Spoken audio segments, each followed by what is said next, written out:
여러분 안녕하십니까? 지금부터 2019 서울 돌봄 정책 컨퍼런스 마지막 순서이자 세 번째 세션 시작하겠습니다. 오랜 시간 함께 해주고 계십니다. 특히 아침부터 와주셨던 분들 벌써 컨퍼런스에서 많이 오랫동안 앉아 계셨기 때문에 조금은 나른해질 수도 있는 시간인데요. 심지어 이 세션 3 때 다시 모이기 때문에 자리 선점하기 위해서 쉬는 시간에 나가지도 못하고 자리 지키시는 모습 봤습니다. 아주 치열한 경쟁의 현장이었는데요. 자, 그래서 쉬지 못하신 분들을 위해, 그리고 지금쯤 한번 피곤해질 수 있으니까 저희 스트레칭을 같이 하고 시작하면 어떨까 싶습니다.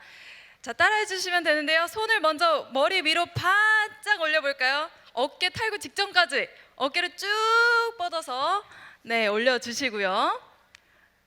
자, 됐으면 이번에는 허리 운동을 하겠습니다. 이렇게 팔을 편 상태로 좌우로, 좌우로 가동 범위 최대한, 허리가 반대로 돌아가지 않기 직전까지. 자, 너무 무섭나요? 돌봄 케어 이런 얘기를 하고는 제가 좀 과격했죠. 그럼 살살 흔들어 주시고요. 이번에는 목만 돌려보겠습니다. 목을 오른쪽 방향으로 해서 먼저 3바퀴 돌릴게요. 자, 그리고 반대로 3바퀴 다시 돌려주시죠.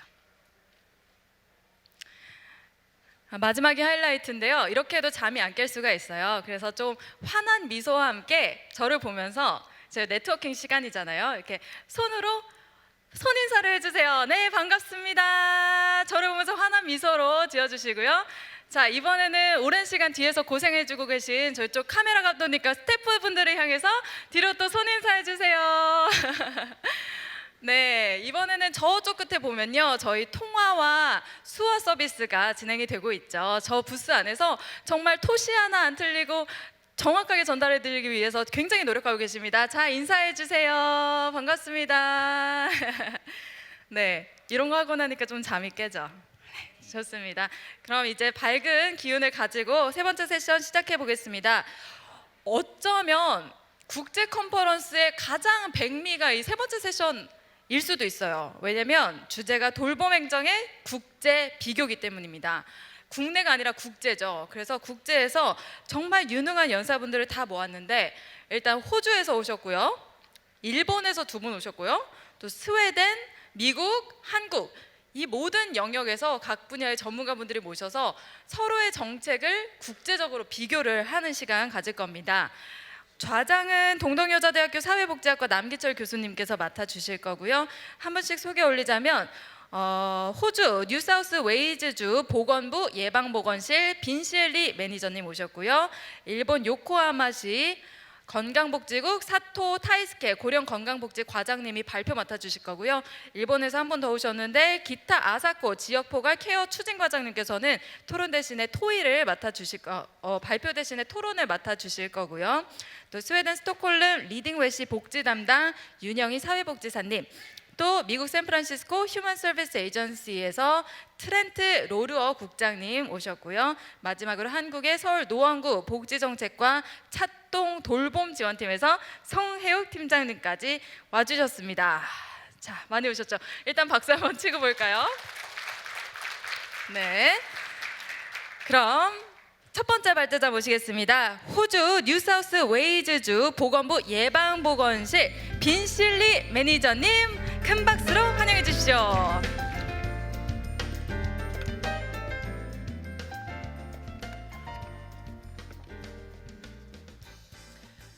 Hi everyone, and thank you so much for the opportunity to speak to you today. It has been a real privilege for me to be here and learn about what Korea is doing in social care, and I'm really looking forward to hearing from the other speakers from the other countries and exchanging knowledge. I've been asked to present on the work of New South Wales Health, focusing on the public and community health, and hope it will be a useful presentation for all of you. Great. So the Australian health system is fairly complex. It cuts across 3 main levels of government: federal, state, and the local levels. The Australian government is primarily responsible for the national health policy, such as Medicare, with key elements such as the operation of hospitals being delegated to the state governments. The states and territories, and there are 6 states in Australia and 2 territories, are primarily responsible for the public hospitals, community and public health, ambulance services, the public dental services, and the mental health programs. Healthcare in Australia is provided by both the public and the private sector. So, for example, Medicare is the publicly funded healthcare system for everyone in Australia, but it does coexist with a private health system that can be accessed by people through paying the private health insurance premiums and going and visiting the private health care systems, such as the private hospitals. Just to put it into context for you, New South Wales Health is primarily tasked with the provision of comprehensive, balanced, and coordinated health services to promote, protect, develop, maintain, and improve the health and well-being of people living in the state of New South Wales.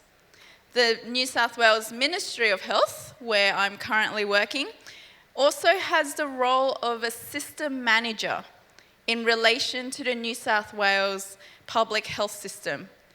It operates more than 230 public hospitals, as well as providing community health and other public health services, primarily through a network of local health districts. New South Wales Health is broadly divided into 15 local health districts, and these are at the forefront of the service delivery to members of the public. There are 8 local health districts covering the Sydney metropolitan area and 7 local health districts covering the rural and the regional areas of New South Wales. In terms of structure and governance, New South Wales Health has a complex but not too complicated system. We have a devolved structure of governance which gives New South Wales the ability to coordinate and scale policies, programs, and initiatives. The Minister of Health works at the political level, informed and advised by the public sector, which is primarily represented by the Secretary and the Ministry of Health. Decision-making on service delivery mostly happens at the Ministry of Health in partnership with the local health districts, specialty networks, and the other agencies. The New South Wales health system is the biggest public health system in Australia and is a major employer. Around 8 million people live in New South Wales, which is approximately 1/3 of the Australian population. Just under 2/3 of the New South Wales population are concentrated in the Greater Sydney region, so approximately 4.6 million people. On a typical day, to give you a snapshot of the public health system functions, 17,000 people spend the night in a public hospital. 6,500 people are seen in the public hospital emergency departments. 5,600 are admitted to a public hospital. 270 babies are born, and around 1,000 people have their surgeries, either emergency or planned, performed in the public hospitals. At New South Wales Health, we have tried many things over many years. We've achieved a lot and helped a lot of people, but we've also learnt a lot of lessons along the way.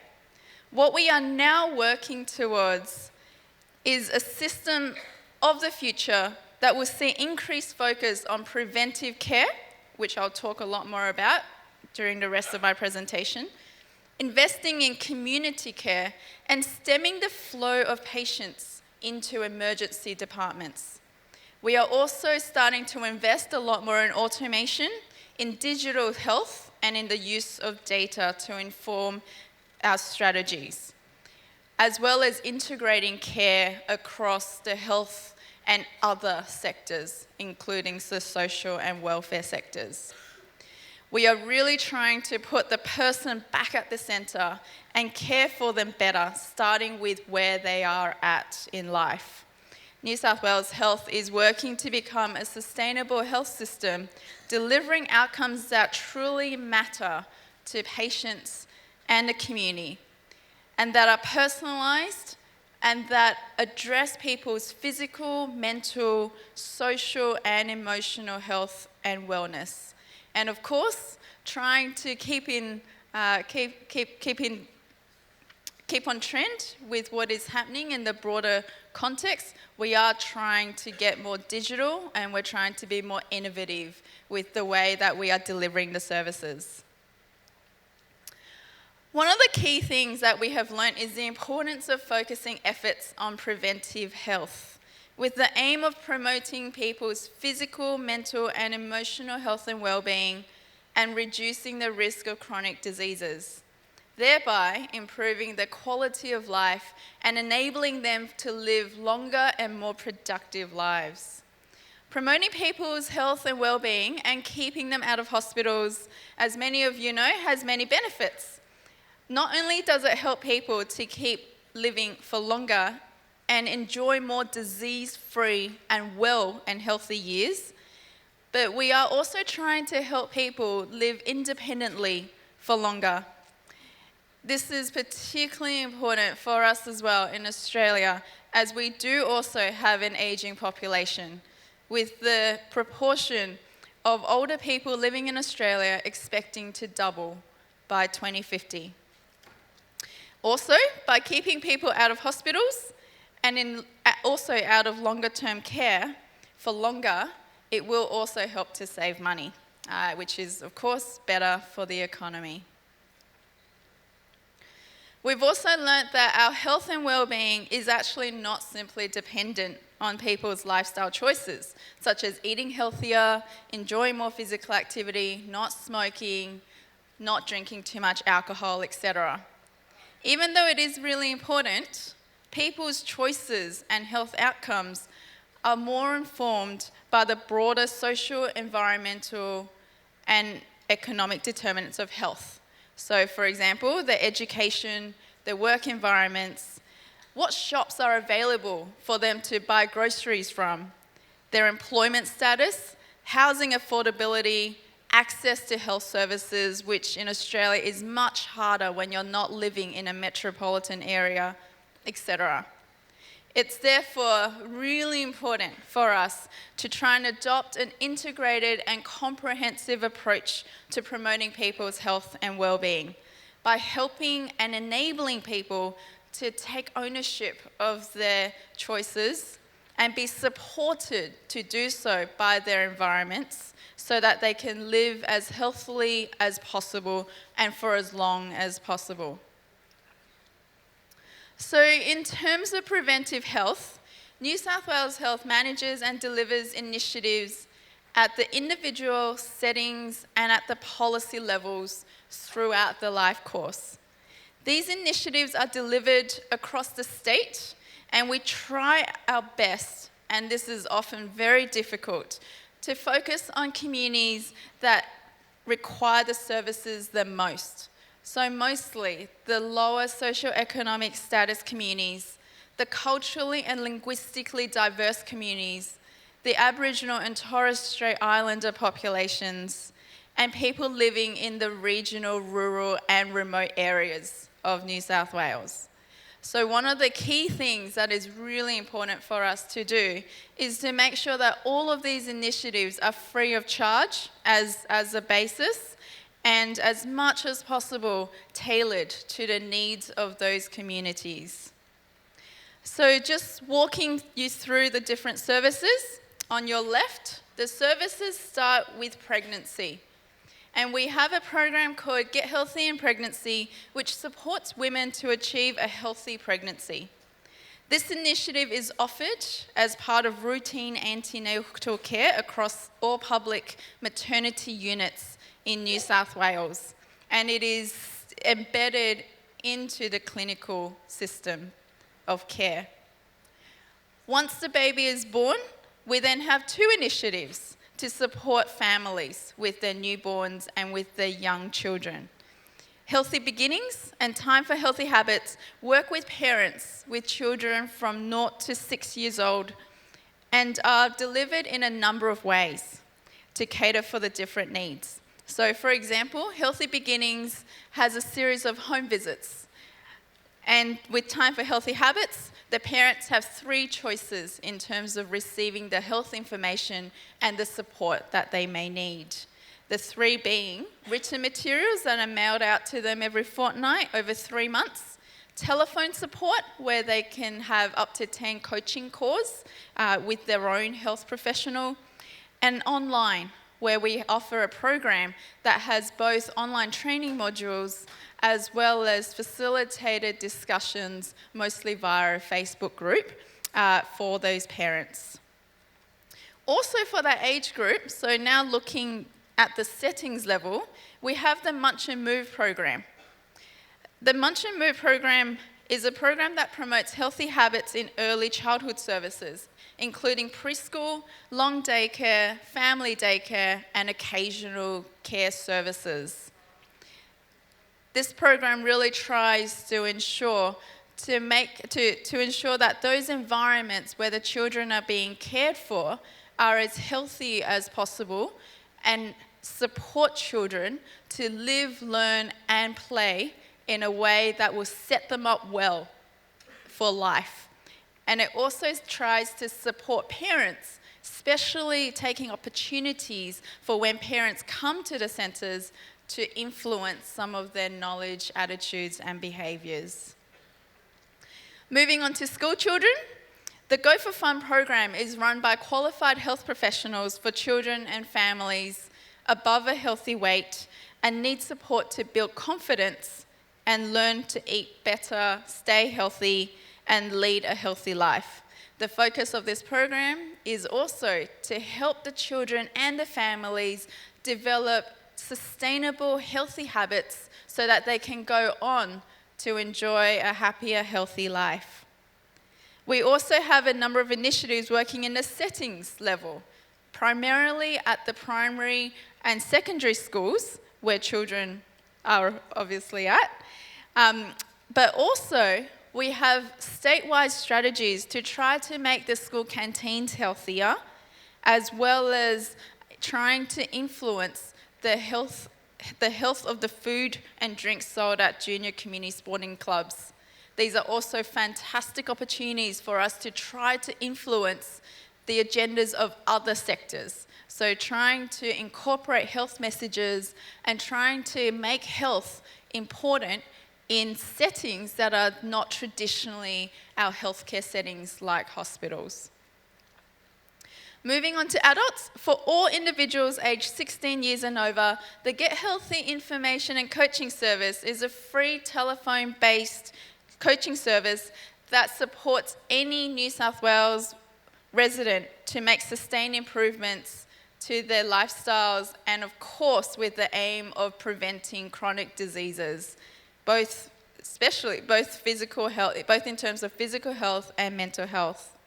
The service offers a number of different modules, including diabetes prevention, alcohol reduction, and the team is currently working on services specifically for cardiac rehabilitation patients and people who are living with cancer. The Get Healthy service, since 2 years ago, is now available in Chinese, and that has taken us a lot of time and effort to make available. So the health coaching is now available in both Mandarin and Cantonese. In terms of the settings, the Get Healthier at Work program supports working age adults to be healthier by providing health checks both online and face-to-face at people's workplaces. And depending on the results, we also provide tailored advice and referrals to support services.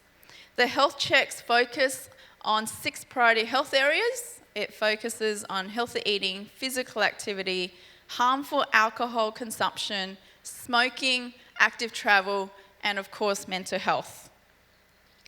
It also supports workplaces to create environments that better support the health of workers, both, again, in terms of their physical and mental well-being, because, of course, a healthier worker is a safer, happier, and more productive worker. And some of the work that we are looking to do now is how we can better support people who are going to transition from working to retirement, acknowledging that there's a lot of changes. There have been a lot of changes influencing how people experience this in the last couple of decades. Last but not least, for older adults. So the way that we define older adults is adults over 50 years. We offer a suite of initiatives, and I won't go into detail now because I'll be talking about them in a second, but I just wanted to highlight that these initiatives also operate at the individual settings and a policy level. Working across the whole lifespan, as you'll see down at the bottom, are of course clinical services, and we are working very hard to integrate the clinical services better with the preventive health services. And we also have a number of social marketing campaigns and initiatives focused specifically on rural communities, on the Aboriginal and Torres Strait Islander communities, as well as a number of other digital information services.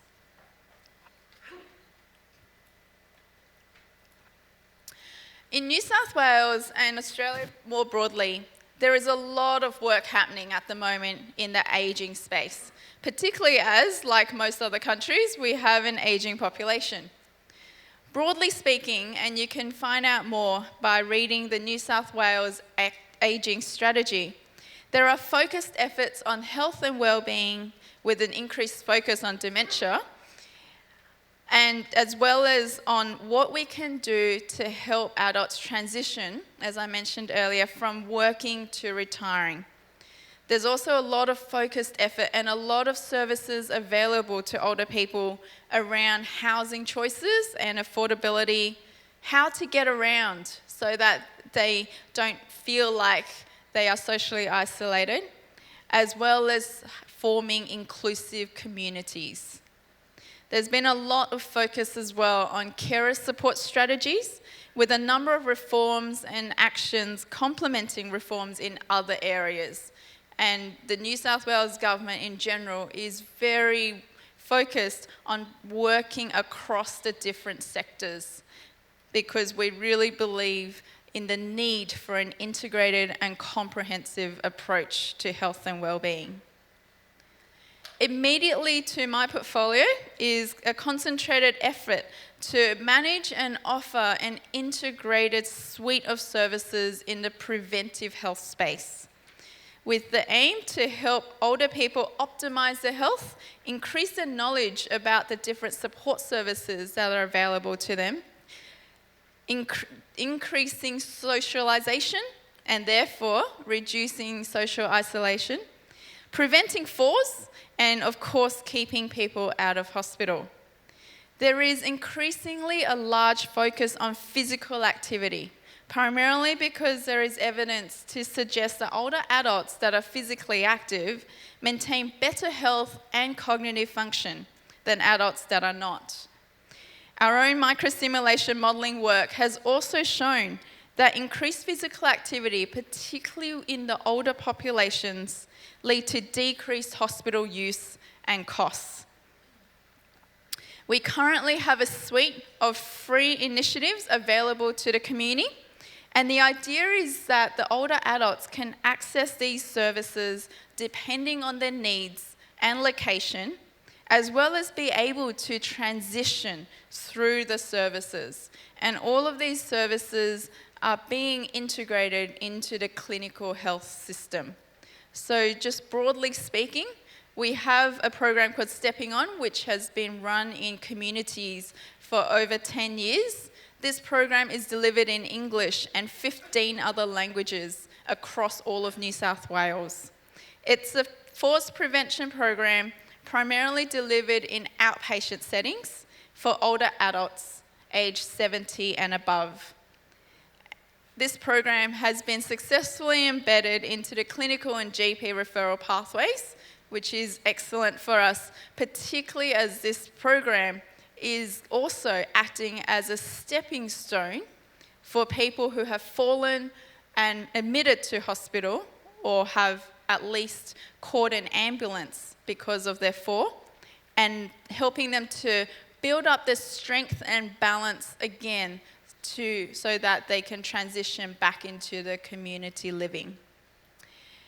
We have also a program called Healthy and Active for Life, which is a community-based program for adults over 60 years of age.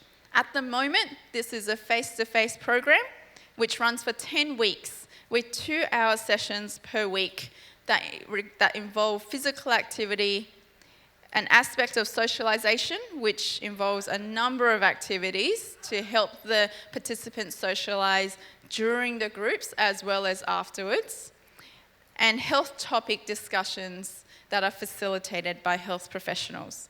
Also part of this program is a series of home exercises and a link with the Get Healthy service that they can access from anywhere. So from the couch or from the public library, they can, through the Get Healthy service, have access to their own coach to help them achieve their health and well-being goals.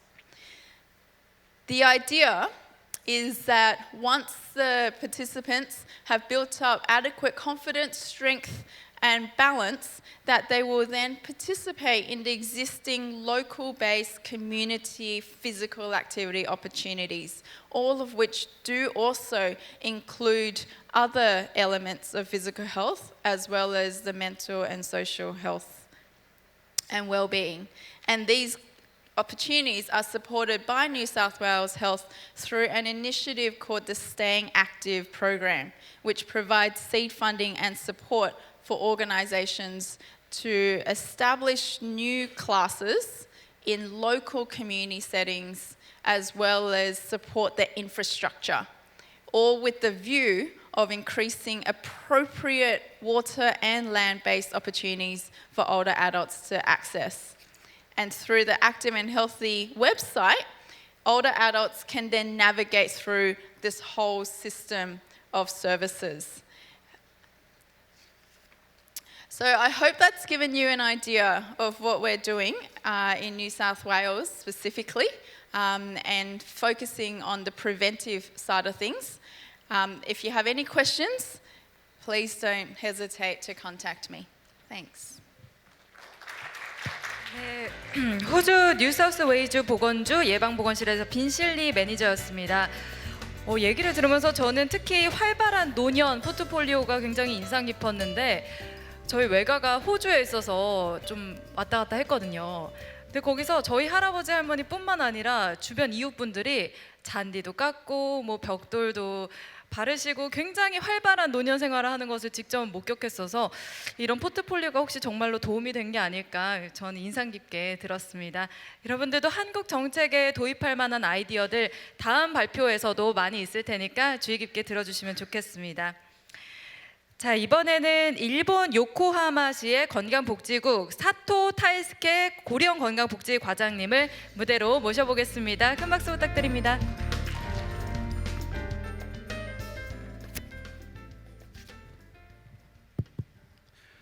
안녕 하신가? どうも下手くそな韓国語ですけども、横浜市の方から参りました佐藤大輔と申します。どうぞよろしくお願いいたします。今日は横浜市の高齢者施策につきまして発表をさせていただく機会をいただきましてありがとうございます。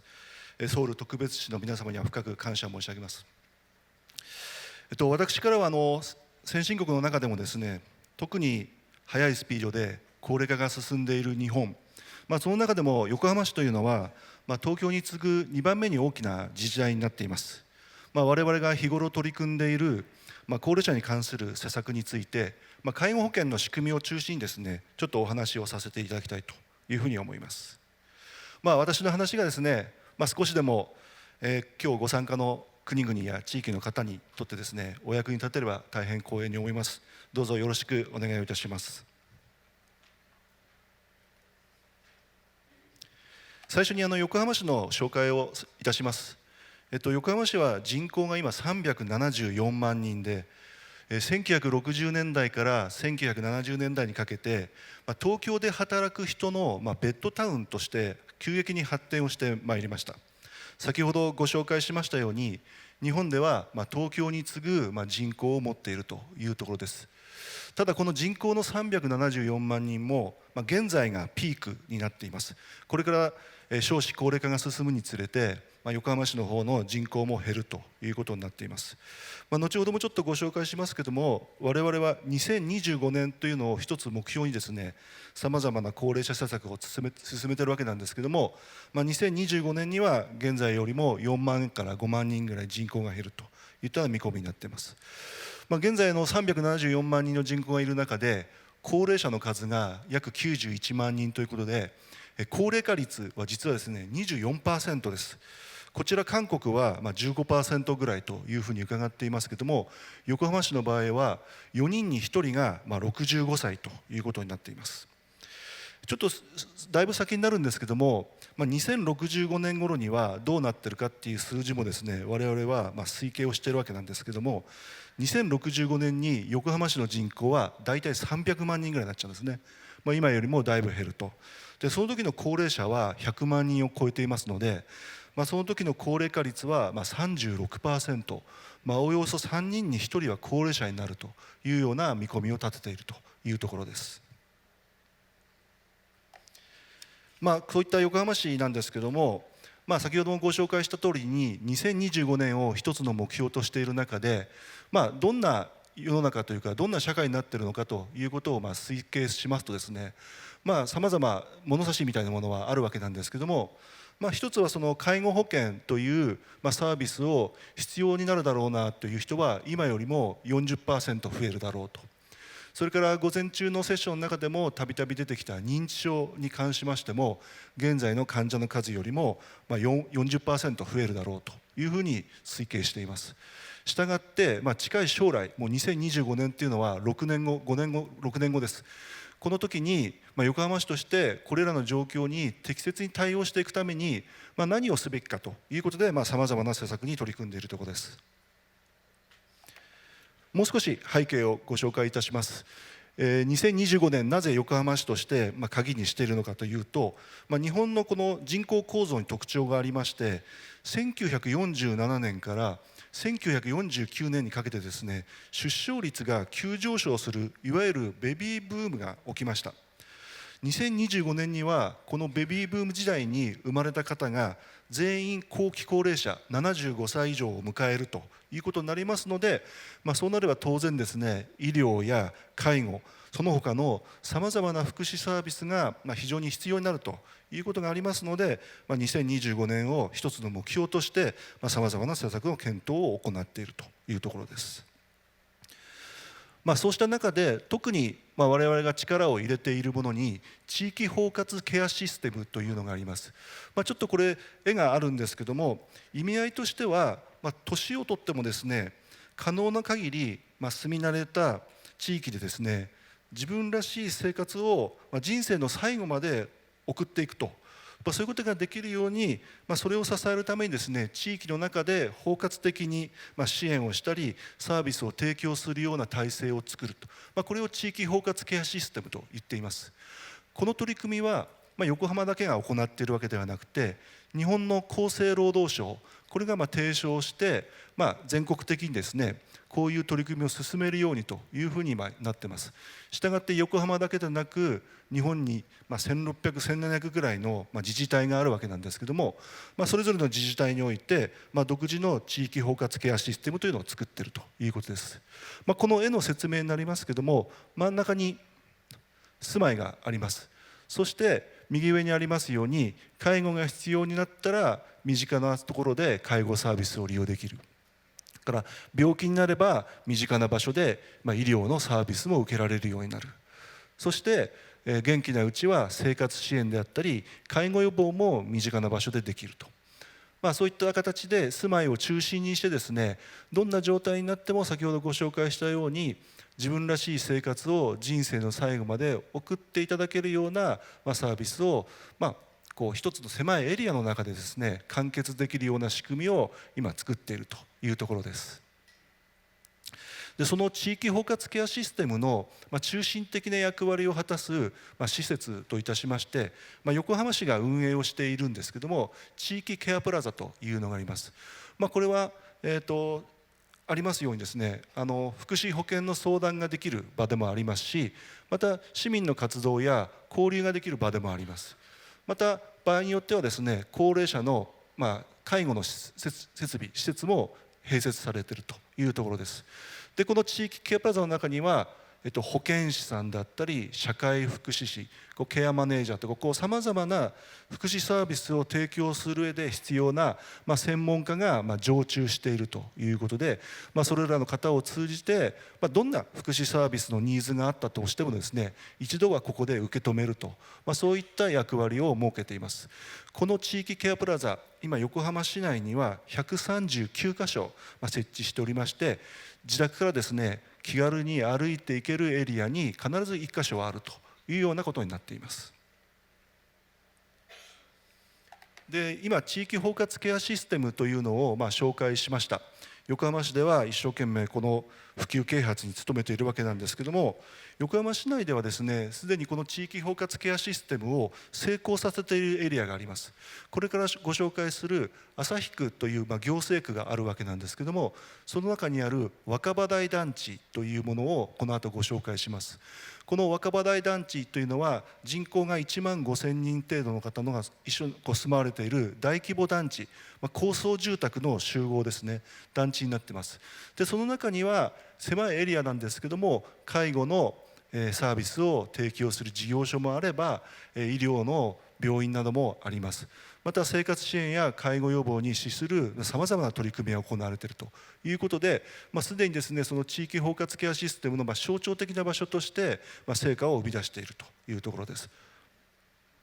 どんな成果を生み出しているのかというところなんですけども、ちょっと資料が小さくて申し訳ないんですけども、一言でこの若葉台団地をですねご紹介するとどうなのかというと、要介護になりにくい団地というふうに我々は呼んでいます。介護保険とか介護のサービスを使うことが少ない、使う年齢が遅くなるような、そういう団地っていうことですね。でそれは活発な住民活動と、社会参加が、その原因ですよということです。左下にグラフがありますけども、これは高齢化率を表しています。ここの団地の高齢化率、いわゆる65歳以上の割合は約 50% です。2人に1人は65歳以上という団地になっています。というのも出来上がってからもう40年を経過していますので、最初から住ま始めた方がですね、そのまま住んで、高齢者になっているというような状況ですね。この2人に1人が高齢者であるにもかかわらず、実際に介護保険を必要としている割合は全国的な平均よりもはるかに低いということが見て取れるわけですね。でこの原因が何なのかというと、団地の中でですね文化活動のサークルやスポーツ活動のサークルなどが非常に盛んに行われていると。それからそういった活動が高齢者だけで行われているわけではなくて、若い人たちと一緒になって高齢者がさまざまな活動に取り組んでいると、そういった特徴があります。なかなか科学的なエビデンスというのは難しいのかもしれませんけども、そういった住民主体になっている文化活動や、スポーツ活動を、多世代にわたって進めることによって高齢者が、いつまでも元気で過ごすことができる、そういうふうに我々は分析しているというところです。で次が介護保険制度の比較になります。ちょっと急に話が飛びますけれども、韓国の場合は長期療養保険制度、日本の場合は介護保険制度と言います。日本の介護保険制度は20年前に西暦でいうと2000年から始まってちょうど20年目を迎えています。非常によく似た制度ではあるんですけども、いくつか違いがあるので今日はちょっとその違いだけをご紹介したいというふうに思います。まず制度を運営するいわゆる保険者と言われるものは、韓国の場合は国民健康保険公団一つになっていますけれども、日本の場合はそれぞれの市町村が独自に保険者として介護保険制度を運営しているというところが違いの一つです。もう一つは対象になる被保険者です。韓国の場合は0歳からということで全国民が被保険者になっていますけれども、日本の場合は40歳以上の方というふうになっています。それから、要介護度といってちょっと真ん中より下の方に出てますけども、要介護度も韓国の場合は今は5段階というふうに伺っていますけども、日本の場合は程度の軽い人もこの介護保険制度の中に取り込んでいますので、要介護度の段階は7段階あるといったようなところになっています。またサービスを利用した時の自己負担の割合についても、韓国の場合は在宅サービスと施設サービスで利用者の負担割合が異なるというふうに伺っていますけれども、日本の場合はサービスの種類に関係なく一般の人は 10%、ただ所得が高ければ高いほど 20% であったり 30% ということで、サービスで差をつけるというよりも所得に応じて差をつけているというところです。2つのこの制度を比較すると、ちょっといろいろ違うところがあります。それでそれぞれどっちがいいのか悪いのかっていうのは、これはそれぞれの業務に携わっている方の評価の中でも異なると思います。日本から見ても韓国の介護保険制度の中には優れているなというところは、例えば被保険者を全国民にしているということは、保険料の徴収のことから考えれば、割と少ない保険料を全国民に負担していただくという意味ではすごく運営がしやすいんじゃないのかなというふうに思います。ただ例えば要介護度の場合は日本の方がきめ細かくやってますので、本当にサービスが必要な人からすると日本の仕組みの方がいいのかもしれません。ただその辺の比較についてはどうなのかっていうのはいろいろ議論分かれるところは先ほど申し上げた通りなんですけども、いずれにしろですね、介護が必要になった時にはちゃんとそこにサービスがあってですね、ちゃんと利用できて、でそれなりの費用負担でしっかり制度が運営されているということが寛容だと思いますので、例えばこれから新しい制度を作るとしてもですね、いいとこ取りでうまい制度を作っていくのが、国民市民にとっていいのかなというふうに思います。で次にその介護保険制度の中で、高齢者の方が住まわれる施設の種類について、表にまとめてあります。右に行きますといろいろな種類の施設があって、左側の軸がですね、その施設で提供されるサービスの種類になります。今日はその中で特別養護老人ホームというところをご紹介したいというふうに思います。私ちょっと昨日ですね、カンドン区にある療養院というのをちょっとお邪魔させていただきました。カンドン区にある療養院は、4人部屋で構成されていました。日本もですね、こちらにありますように4人部屋の特別養護老人ホームと、真ん中にリビングがあってそれを囲むように個室が並んでいる個室ユニット型という、2つの種類があります。これが日本の6人部屋の様子になっています。ちょっと見にくいんですけども、ベッドが左右に3個ずつ並んでいて、皆さん日中ここで、日中というか1日ここで過ごすわけですね。一番奥に見えるのはちょっと古いんですけど、旧式のテレビですね。部屋にテレビは1台しかないですね。この部屋で、最後を過ごすとした時にですね、皆さんどんな生活が待っているのかなというふうに思いますか。プライバシーというかプライベートの時間は確保できるというふうに思うでしょうか。これが日本の研究機関が発表した資料で、ちょっと一見見ると変な図なんですけども、これは6人部屋の様子です。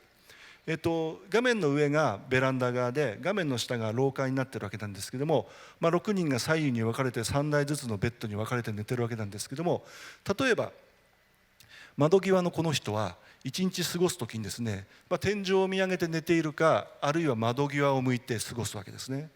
一方で廊下側の人は天井を見るか、あるいは廊下側を見て過ごすわけです。で真ん中の人は左右どちらも見ずにですね、ずっと天井を見て過ごすということですね。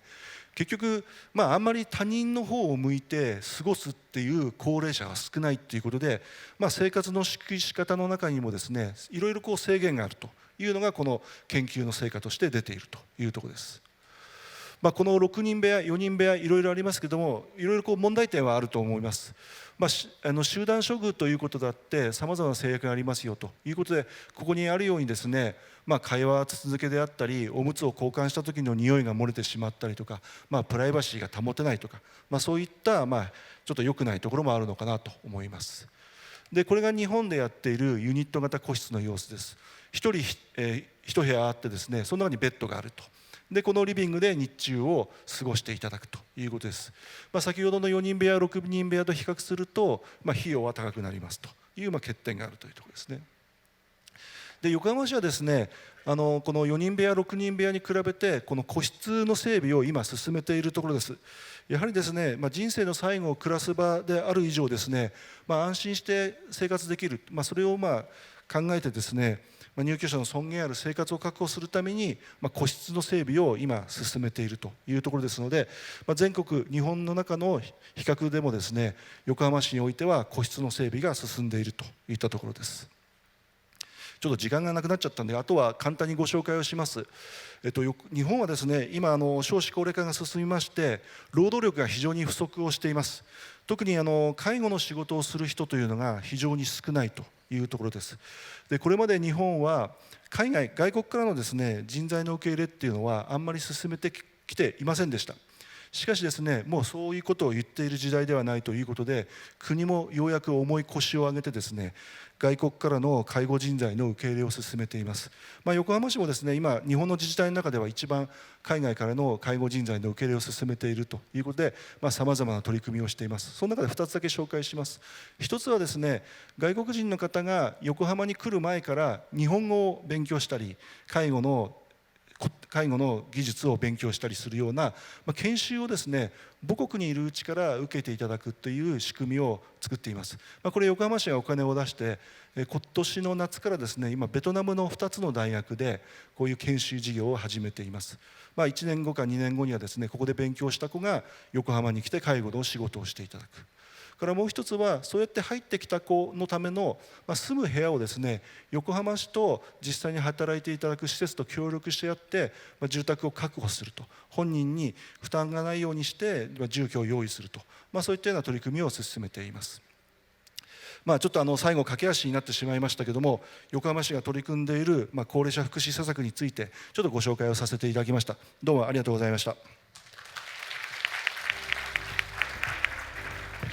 네, 요코하마시 건강복지국의 사토 타이스케 고령건강복지과장님이었습니다.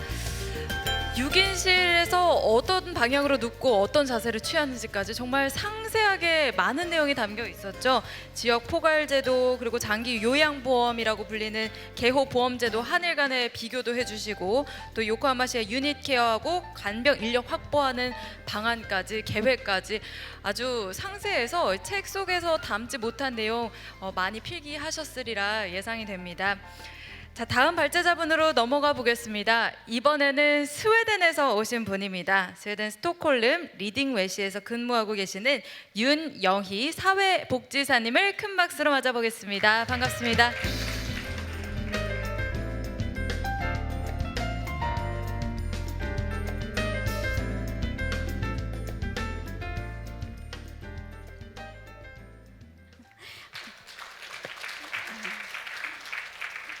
안녕하십니까. 저는 이 스웨덴에서 리딩에 있는 사회복지사로 근무하고 있는 윤영입니다.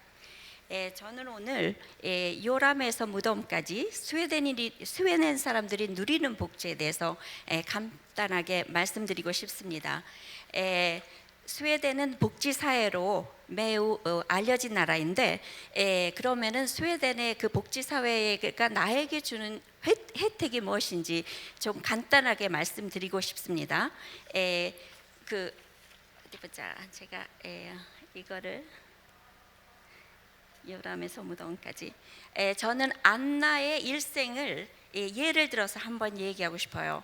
안나가 태어나서부터 죽을 때까지 어떤 사회 복지 혜택이 주어지고 있는지 한번 말씀드리고 싶습니다.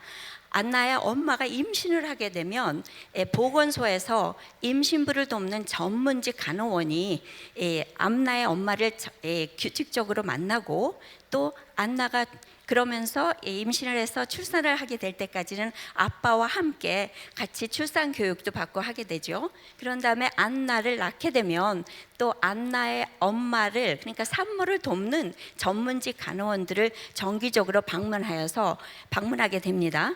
그러면은 그래서 안나가 0살이 되면 그런 것들이 모두 무료로 제공되고 있고요. 안나가 0살이 되면 이제 0살이죠. 그러면은 그때부터는 정기적으로 건강 검진도 받게 되고, 그리고 예방 접종, 그리고 그때부터는 아동 수당이 나오게 되죠. 1인당 아동 수당이 스웨덴 돈으로 1,250 크라운이에요. 그게 한 14만 원 정도 되는 것 같아요. 그래서 그러면서 안나의 엄마에게는 출산 급여가 주어집니다. 출산 급여는 480일인데 그 중에서 390일은 수입의 80%가 주어지고, 또 그리고 그 중에 90일은 아빠만이 사용할 수가 있습니다. 그리고 90일은 180 크라운이 하루에 그러니까 한 2만 5천 원 정도의 그 가격이 지어지고 있고요. 그리고 아무리 수입이 너무 많을 경우도 있으니까 한 38,750 크라운, 한 450만 원 정도 이상이면은 그 수입의 80%의 그 출산 급여를 받는 그 액을 받는 게 아니라 그 이하로, 그러니까 그 38,750 크라운의 80%를 받게 되어 있습니다. 그러면서 안나가 한 살이 되면 유치원에 갈 수 있는 그 권리가 주어집니다. 그래서 안나의 엄마는 안나가 9개월이 되었을 때 벌써 시에 유치원 자리를 얻고자 신청을 하게 되죠. 그러면은 한 살이 됐을 때 3달 정도의 그 기다릴 수 있는 기다려서 자리가 주어져야 됩니다. 그래서 한 살이 돼서부터는 유치원에 갈 수 있는 자리가 주어지고요. 어느 부모들은 너무 아이들이 이르니까 늦게 갈 수도 있고, 그럴 때는 급여액을 100%로 받는 게 아니라 줄여서, 그래서 날짜들을 더 오래 집에서 머물러 있으면서 아이들을 보살피다가 아이들을 유치원에 보내게 되죠. 유치원은 학교 법에 의해서 진행이 되는데 아침 6시 30분부터 오후 6시 30분까지 열려 있고요. 그리고 이 비용은 안나 엄마가 안나 한 안나를 위해서 내는 비용이 1,425 크라운, 한 16만 원 정도의 그 비용을 내고, 사실은 이것도 자신의 그 최대 수입에 따라서 책정이 되고, 여러 자녀들이 있어도 최대 부담액이 2,850 크라운 정도로 제한이 되어 있습니다. 그러면서 여전히 안나의 부모들은 아동 수당을 받게 되는 거죠. 그렇지만 많은 경우에 부모들이 아이를 6시 30분부터 18시 30분까지 보내는 것은 너무 부담이 되기 때문에 어렸을 때는 짧게 보내고 있습니다. 그러면서 정기적인 건강과 또 치아 검진도 하고요. 예방 접종도 받고, 이러면서 아이의 건강을 컨트롤하고 있습니다. 그래서 안나가 그 1살부터 6살까지는 그 유치원을 다니게 되고요. 그런 다음에 지금 안나가 지금 몇 살이죠? 어디 보자. 지금 6살이에요. 안나가 6살이면 그러면 국민학교를 들어가게 돼요. 국민학교는 근데 7살부터 시작하지만 6살부터는 국민학교 그러니까 준비 학년을 들어가게 됩니다. 그럴 때도 여전히 그 유치원과 비슷하게 수업 전후에 방과 교실이 있어서 오전 6시 30분부터 오후 6시 30분까지 열게 되어 있어요. 그리고 부모 부담은 1인당 950 크로나가 그 수입에 따라서 달라지고 있습니다. 그리고 자녀도 자녀 수가 많을수록 950 크라운의 2배가 되는 게 아니라 그것도 점차 줄어들고 있고요. 그래서 부모의 최대 부담금이 한 달에 1,900 크라운이에요. 그러니까 한 25만 원 정도가 되고 있습니다. 그리고 10살이 되면 아이들이 좀 더 커지니까 그때부터는 아이들이 6살에서 9살까지 있던 것보다는 뭐라 그럴까, 같이 뛰어놀 수도 있고 일하는 사람들도 적고, 그렇기 때문에 수업 전에 프로그램이 있고요. 거기서는 비용도 부모들의 비용이 1,150 크라운, 한 14만 원 정도 한 학기에 그렇고요. 그리고 아동 수당은 계속 나오고 있습니다. 그리고 6살부터는 그 시에 문화 학교라는 것이 있어서 원하면 아이들이 피아노 공부를 하거나 아니면 피아노 칠 수도 있고 아니면은 춤도 출 수 있고 아니면은 또 기타를 배울 수 있고 그런 문화 생활을 할 수 있게 되어 있고요. 그럴 때는 부모들이 한 학기에 1,200크라운 정도, 이거는 리딩에 제가 일하는 곳의 경우입니다. 그렇지만 많은 스웨덴의 그 시에서는 이 정도의 비용을 내고서 어린이들이 문화 생활을 할 수 있도록 도와주고 있습니다. 안나가 중학교 1학년에 들어가게 되면 이제 공부를 하면서 또 문화학교도 다니면서 그러면서 이제 아동수당은 여전히 나오고요. 그러면서 이제 어렸을 때는 사실은 부모들은 원하면 아이들이 축구 운동도 할 수 있게 하고 그런 거는 개인의 자유입니다. 그리고 안나가 16살이 되면 고등학교를 들어가게 되는데 고등학교 들어갈 때는 지금 고등학교를 들어가게 되죠. 공부를 열심히 해서 고등학교를 들어가게 되는데 고등학교 들어갈 때는 성적하고 적성에 따라서 보통 진학이 되고 있고요. 그때부터는 그동안은 학교들이 시에 있었다가 이때부터는 시 밖에 있는 곳으로도 진출이 가능합니다. 그래서 아이들 지금은 11월인데 그 고등학교들이 일종의 엑스포를 해요. 그래서 고등학교 갈 아이들이 거기 가서 여기저기 보고 자기 적성에 맞는지 이 학교가 어떤 점이 좋은지 물어보면서 부모들하고 같이 보고 지금 여러 아이들이 지금 다니면서 보고 있어요. 제가 올 때 보니까. 그러고 그런 식으로 해서 아이들이 고등학교를 진학을 하게 되면 그렇게 되면은 그야말로 스웨덴 한국도 마찬가지로 학비는 무료이고 식사도 무료이고요. 죄송합니다. 또 필요에 따라서는 교통비도 학교에서 지불을 하고요. 그 다음에 학교는 여전히 문화학교로 다니면서 아동 수당 대신에 고등학교 학생을 가진 부모들에게 보조금이 나오는데 이게 그 아동 수당과 거의 같은데 방학 때는 빼고 나오는 거예요.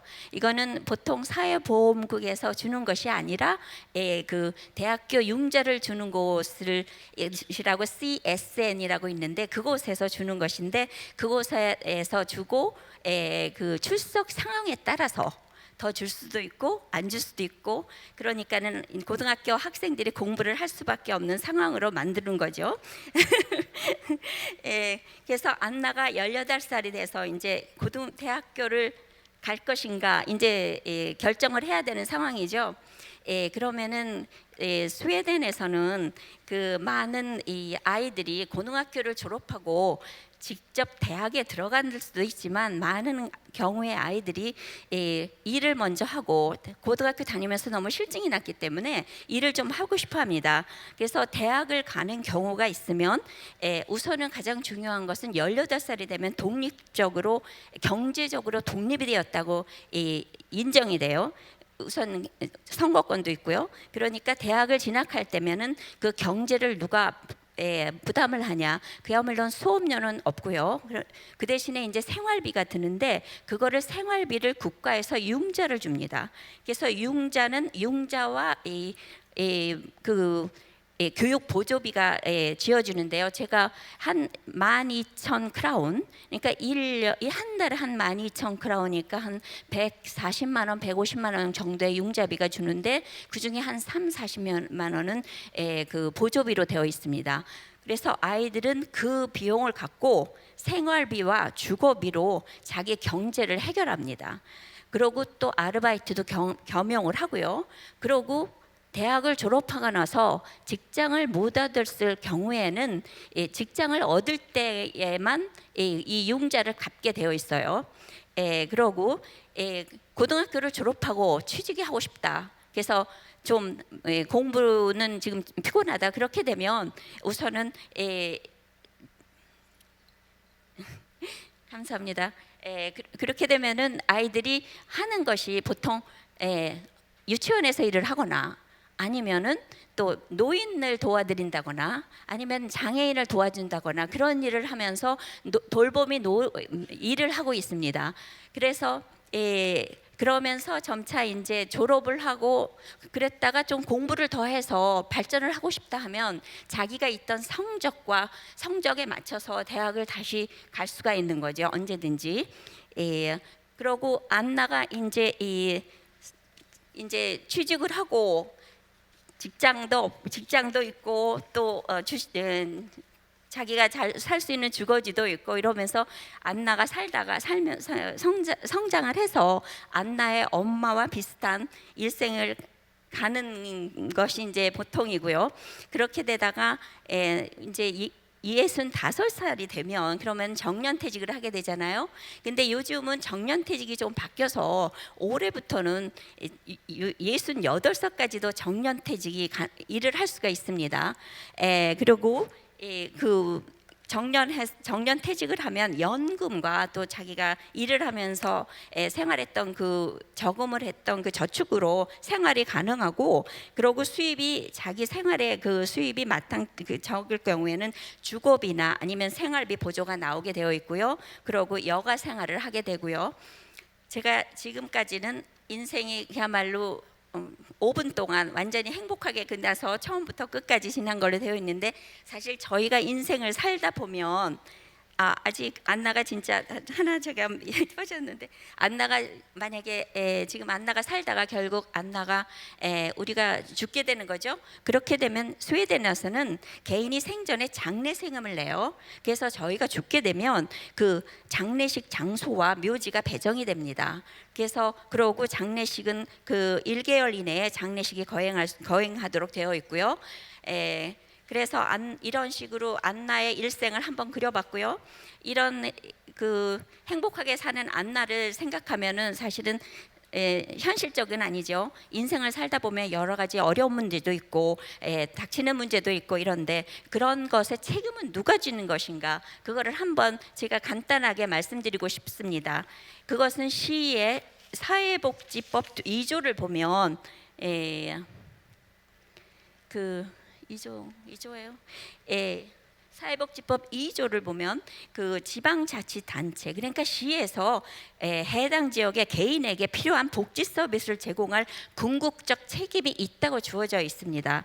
그래서 제가 일하는 곳이 리딩의 시인데, 리딩의 시의 사회복지 체계에 대해서 잠깐 짧게 말씀드리겠습니다. 리딩의 인구는 48,000명입니다. 그곳에 그곳에 고용되어 있는 사람이 2,600명이고요.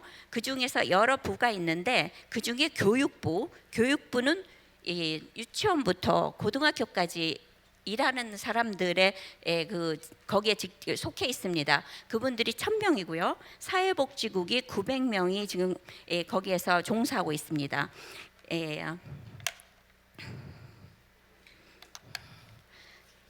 그래서 이 사회복지국에 제가 일하고 있는 사회복지국의 역할을 보면, 거기서 하는 것이 경제보조라든가 어린이와 청소년 문제, 가정법에 관련된 문제, 양육, 아까 말씀하셨는데 그런 양육의 문제라든가 아니면 입양에 대한 것도 다루고, 노인복지, 그리고 장애인 복지, 그리고 가정폭력의 문제, 마약과 알코올 중독, 난민 보호 등의 일을 사회복지국에서 하고 있습니다. 그래서 사회복지국의 이 담당 인력을 보면 900명 중에 복지 결정, 장애인 복지나 난민 복지 아니면 경제 보조 이런 곳에 하는 그런 곳에 종사하는 사회복지사들이 114명이고 그 복지 실행에 종사하는 사람이 263명, 그리고 노인복지 결정하는 사람이 32명, 그리고 노인복지 실행에 종사하는 사람이 467명입니다. 여기서 보면은 실행에 종사하는 사람들이 굉장히 많죠. 그러고 제가 일하는 곳은, 제가 종사하고 있는 것은 장애인 그 부에서 제가 일을 하고 있기 때문에 잠깐 장애인의 부에 대해서 말씀을 드리면, 저는 그 결정부서에서 일을 하고 있는데 저희 부서에 사회복지사가 5명이고 1인당 80명을 담당하고 있습니다. 그러니까 저희가 결정을 하고 그분들을 도와주는 일을 하는 거죠. 그래서 저희들이 결정한 것을 세밀하게 조사를 해서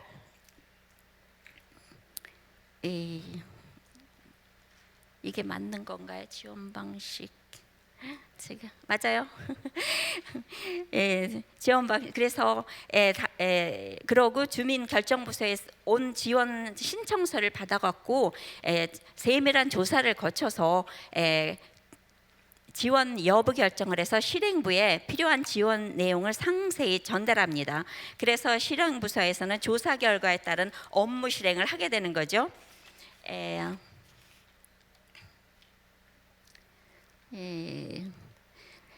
그 다음에 제가 일하는 곳은 다시 말씀드렸듯이 장애인 지원인데 장애인 지원 방식은 스웨덴의 1993년에 장애인을 위한 특별 서비스 법이 제정이 됐어요. 거기 사회복지 장관이 만든 법인데 정신적이거나 육체적 장애가 있고 심각한 장애가 있는 분들을 위해서 만들어진 법입니다. 여러분들이 커피를 마실 때 블랙 커피를 마실 것이냐 아니면 커피 좀 카페 좀 좋은 커피를 뭐라 그래요? 라떼를 마실 것인가? 왜냐하면 장애인들은 자기네 자신들의 권리를 받을 수가 자기네들이 주장을 할 수 없기 때문에 사회에서 더 알아서 주겠다는 해서 만드는 법이 이 법이고 이 법에 적용하는 사람들은 65세 미만입니다. 그래서 65세 미만의 이 법의 도움을 받았으면 65세 이상이 돼도 받죠 있지만 65세 이상이면은 노인 복지로 갑니다. 그래서 이 LSS의 법에 도움을 받는 그분들은 10개가 있는데 그 중에서 처음 것은 그 병원에서 관장하는 것이고 두 번째 조항은 개인 도우미 그리고 동반자 도움 그리고 여가 선용을 돕는 친구 역할을 한다거나 아니면은 또 이 장애자들은 학교를 다닐 경우에 한 13살이 돼도 누가 도움을 줘야 되니까 학교에서 그러니까 아까 말씀드렸던 방과교실 같은 것이 그 아이들이 고등학교를 졸업할 때까지 주어지고 있습니다. 그런 것들이 있고요. 아니면은 도움이 많이 필요한 아이들은 그 어린이를 위한 공동 주거 장소라든가 아니면은 어른들 공동 주거 그리고 지체 장애인들을 위한 일자리들이 제공되어 있고요. 그리고 리딩에서의 저희들의 목표는 주민에게 최상의 서비스 제공이 목표인데 가장 중요한 것은 결정부서와 실행부서가 긴밀한 관계를 갖는 것이고요. 저희들이 사회복지사들은 공평한 판단이 필요하고 또 능력을 계속 발전시켜야 할 필요가 있고요. 그리고 이 대다수 실행부서에서는 거기에서 일하는 아이들은 많은 경우에 고등학교에서 도움이 필요한 노인이나 장애자 아동들을 위한 보조 교육 과정을 운영했던 아이들이고 또한 그곳에는 또 특수 전문 교육을 받은 간호사들이라든가 아니면은 그 몸을 치료해 주는 그런 분들이 있어서 팀으로 해갖고 같이 일을 하고 있고요. 그리고 리딩 애쉬의 복지국 종사자 중에 80%가 노인과 장애복지 실행 분야에 종사하고 있습니다.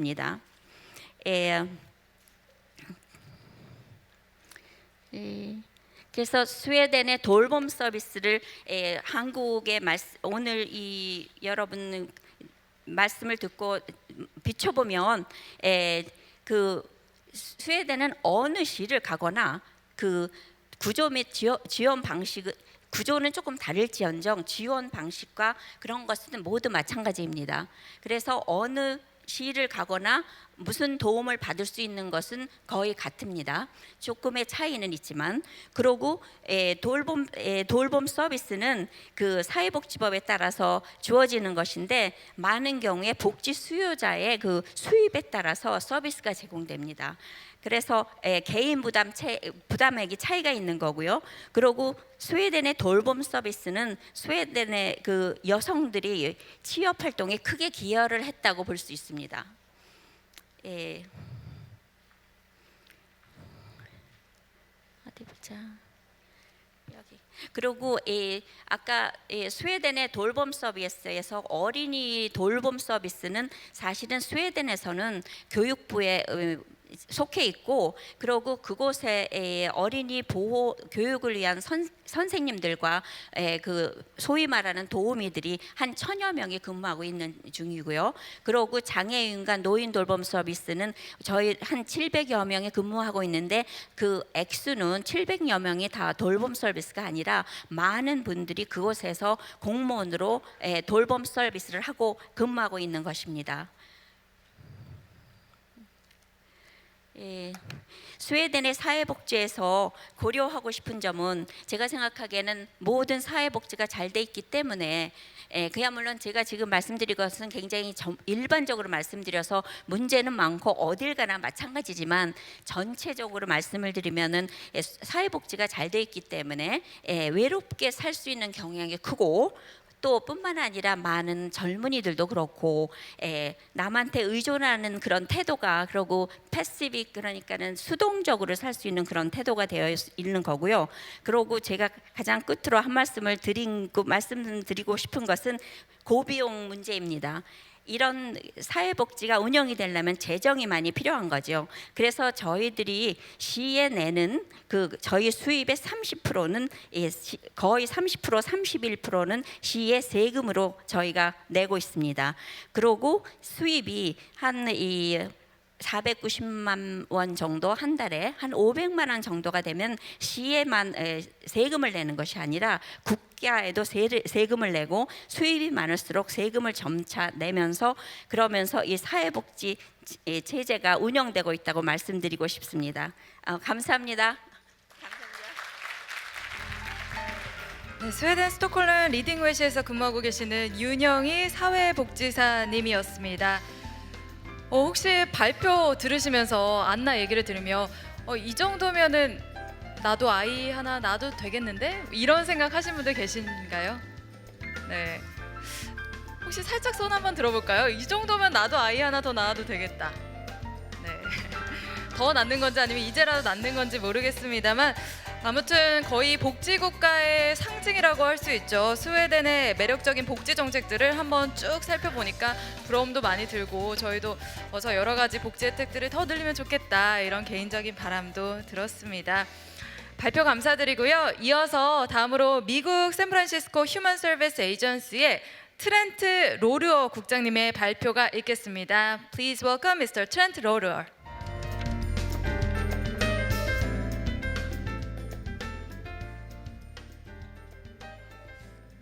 Good afternoon, everybody.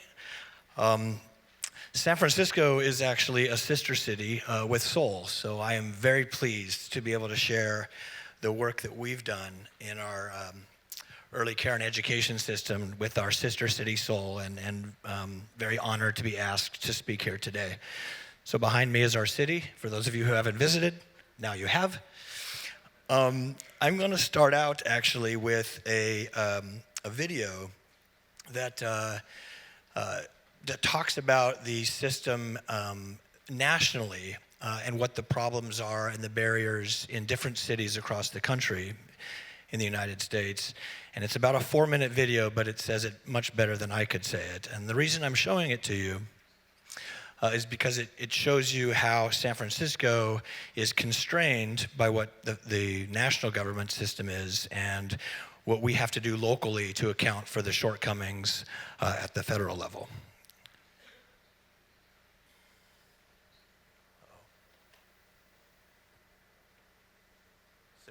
Is there sound? Anyone? Uh-oh. The beginning of her life, but they have to go back to work. They can't risk losing their jobs to stay home, and they need the income. They're in quite a bind, having to choose between leaving baby Eva in the care of others at this young age, or losing job security during this crucial family transition. They also worry about even finding childcare they can afford. Eva's parents are not alone. Many parents in our nation are feeling these pressures, because unlike most other industrialized countries, the US does not guarantee any paid parental leave, nor provide much help with the high cost of childcare throughout a child's early years. The care of an infant or a toddler in the US costs as much as college tuition, largely because it is so labor intensive. one caregiver for every 3 to 4 babies is necessary to make sure the babies receive the attention they need at this vulnerable age.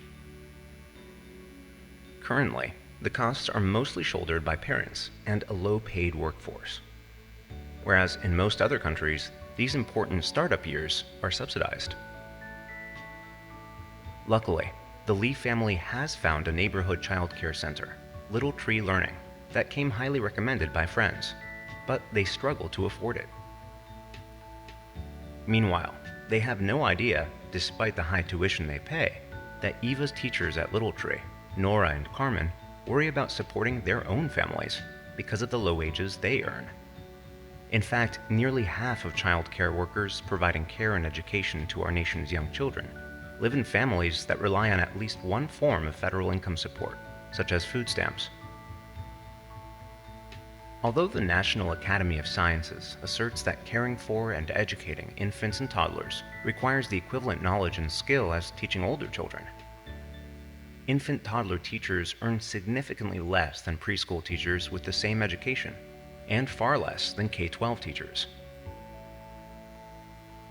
Nobody working full-time doing the important work of caring for and educating the nation's infants and toddlers should be worrying about feeding and housing their own families.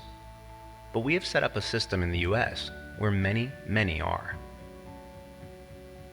With family members going back to work so soon after their child's birth and worried about the cost of care, and teachers stressed by their poor salaries and often difficult working conditions, the richness of the care both families and teachers provide to babies can become compromised and a baby's development put in jeopardy.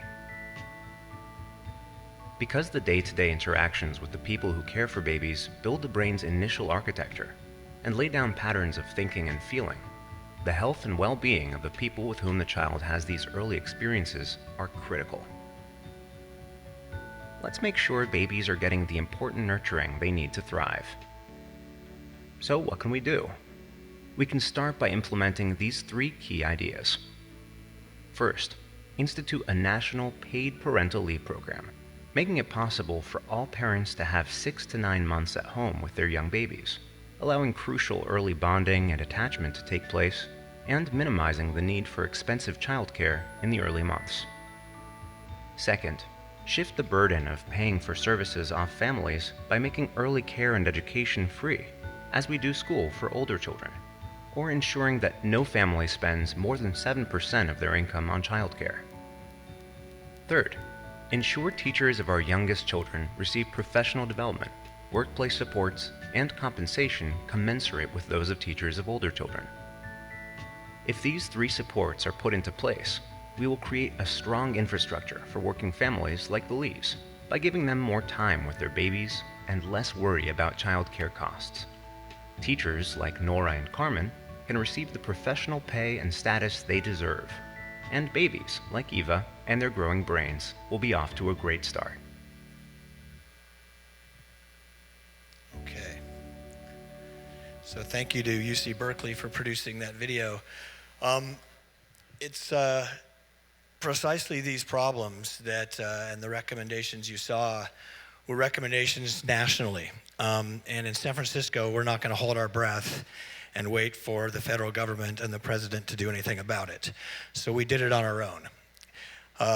In 2013, our mayor, Ed Lee, established a new San Francisco office dedicated entirely to the system of early care and education. This is inside our city hall off the mayor's balcony. The idea was to consolidate funding streams and programs that were being administered by many different departments. It was very fragmented and it was very difficult to navigate.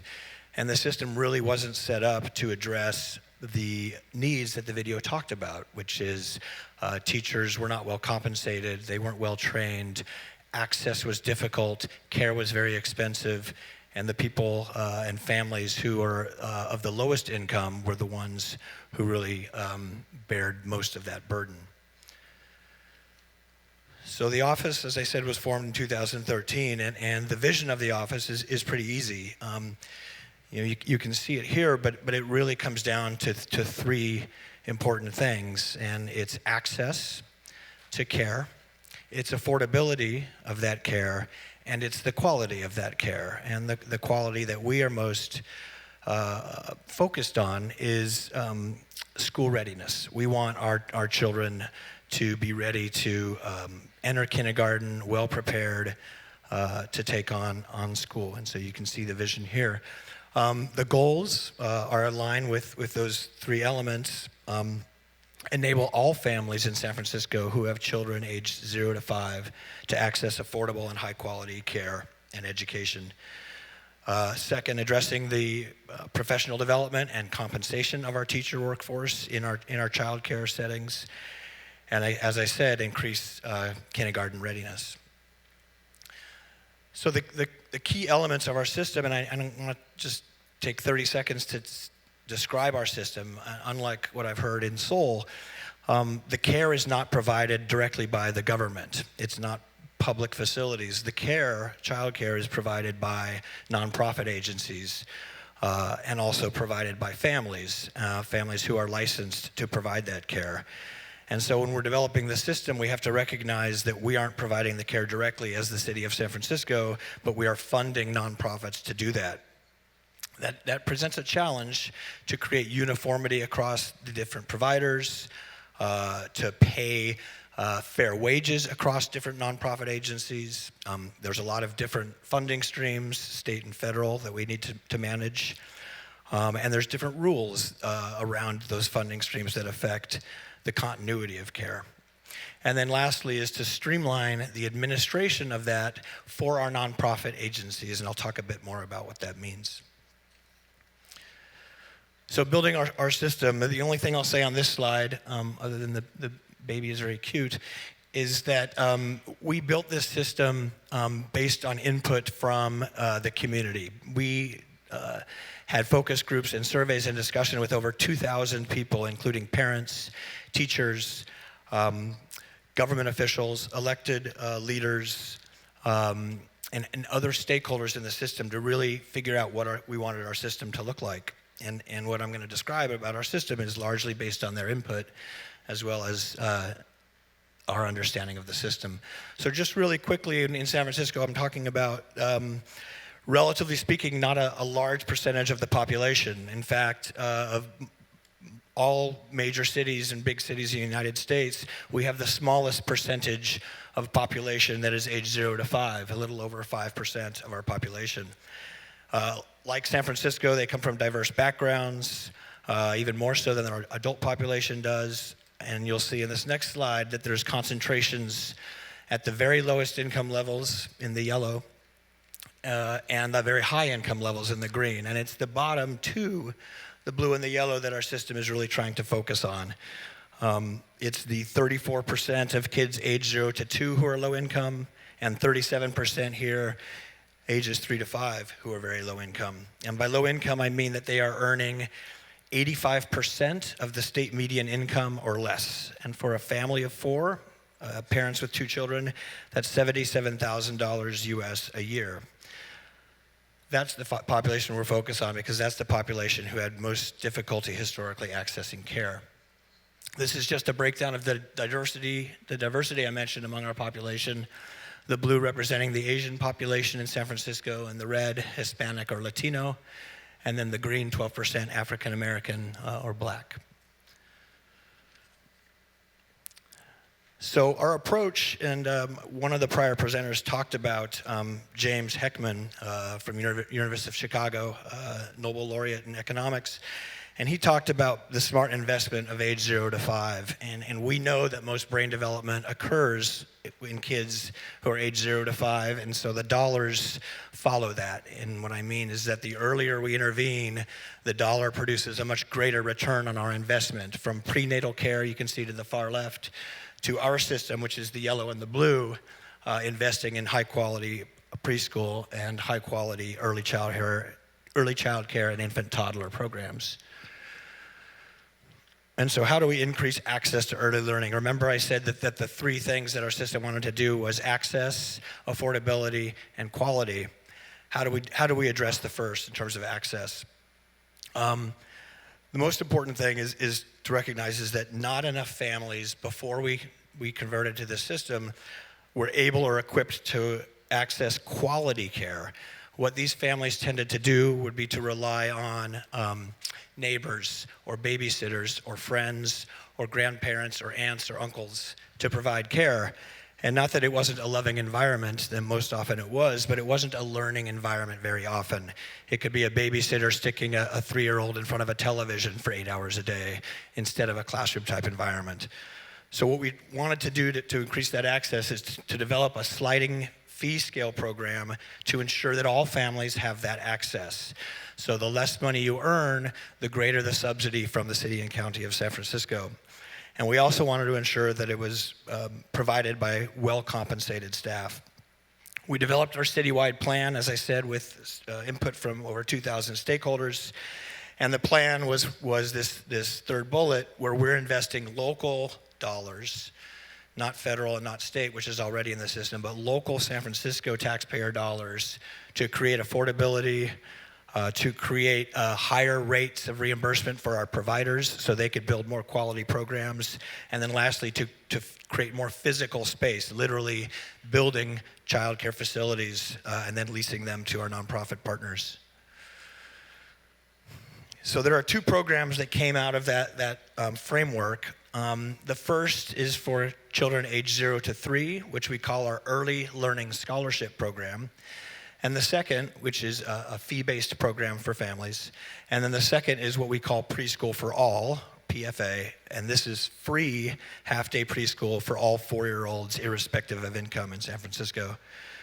So the Early Learning Scholarship, again, sliding scale fees. So the more you earn, the less we support you as government. The less you earn, the more we help you pay for care. That's up to $106,000 US a year for a family of 3. We wanted to standardize the reimbursement rates to our centers. Sometimes centers in lower income neighborhoods, what they got in terms of care before we made this change was a lot less money per child than other centers. And so what you saw was an uneven playing field where centers that served more low-income families and kids were of less quality than centers where you have very wealthy people paying a lot more for their care. And then the other big thing is continuity of care. We wanted to ensure that irrespective of someone's income or neighborhood or situation in life, that their care continued from age 0 up to age 5. This is what our system at the top looked like before. And the middle is our new early scholarship program. So this is a lot of different funding levels, funding sources, and different funding levels going into a system. What we did is combine them all into a single system called ELS, or Early Learning, which standardized the rates and the reimbursement, but it also, for our nonprofit providers, had a single funding agreement, which made it easier for them. And how does this work? As I said, continuity of care, financial assistance continues as incomes increase. So they may get a lower subsidy as their incomes increase, but they will still get quality, access to quality care. And on the program side, our nonprofit side, the continuity of care is important for them because the structure of reimbursement is based on child attendance.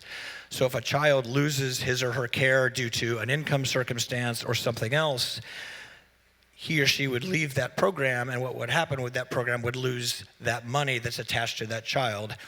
Their staff and costs would still be the same, but it would create a funding gap. So here's a before and an after. Before we changed, as I said, there were breaks in enrollment based on different circumstances of the family, varied reimbursement rates. There was what we called a cliff, where if a family reached a certain income level, they would actually lose support for care entirely.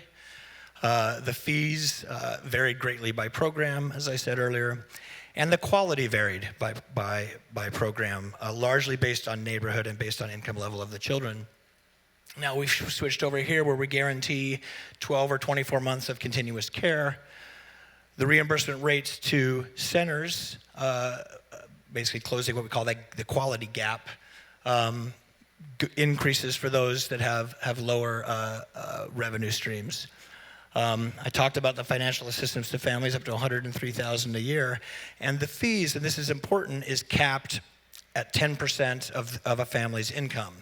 So you can make $30,000 or $200,000, and you are going to pay no more than 10% of that income towards your care. And then we applied the same quality standards across all our programs. Now, this is preschool for all. This is a very simple model. If you're 4 years old, you get free preschool, and you get it half the time. And these are some of the outcomes we saw. As soon as we went to free preschool, we immediately saw an uptick in enrollment, about 11% for overall children. We saw even more significantly in our lower income and minority communities, we saw a much bigger increase, 11% among our Black and African American families, and close to 20, or a little over 25% for our Latino and Spanish-speaking families. When we talk about quality of teachers, this is how we are rating. This is based on a standardized rating scale that's used throughout the country. The far left, or blue, is the national average. The numbers aren't important, but the scale, or the difference, obviously, is what I'm trying to illustrate. The national average, you can see to the far left in San Francisco, is on the far right in the green. We have higher scores than the nation in terms of teachers providing emotional support to kids, the classroom organization that teachers manage, and then last on the far right, the instructional support that teachers give also is much higher than the national average. In terms of kindergarten readiness, the blue is if you did not have preschool for all, and the green is when we did, and you can see an increase in early literacy, an increase in ability to do early math, and then the last is an emotional measurement of self-regulation of kids that saw the most and biggest increase, which is important in kindergarten because it allows teachers to focus on teaching and not behavior management. And then the last component I talked about was quality, and that has to do with the teachers that we entrust in caring for our children. We require all teachers, if the center is getting city funding, we require them all to do a standardized training. We require this, and some of the components that I'm pointing out that are important, dual language. So we have often kids whose English is not their first language at home. Inclusion means providing care for kids who have disabilities.